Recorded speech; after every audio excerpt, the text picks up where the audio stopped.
soul is fictitious, because there is no such thing as your soul and my soul and somebody else's soul.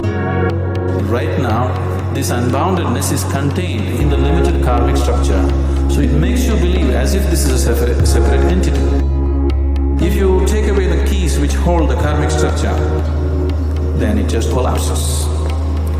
So, this afterlife, next birth, don't believe all this nonsense.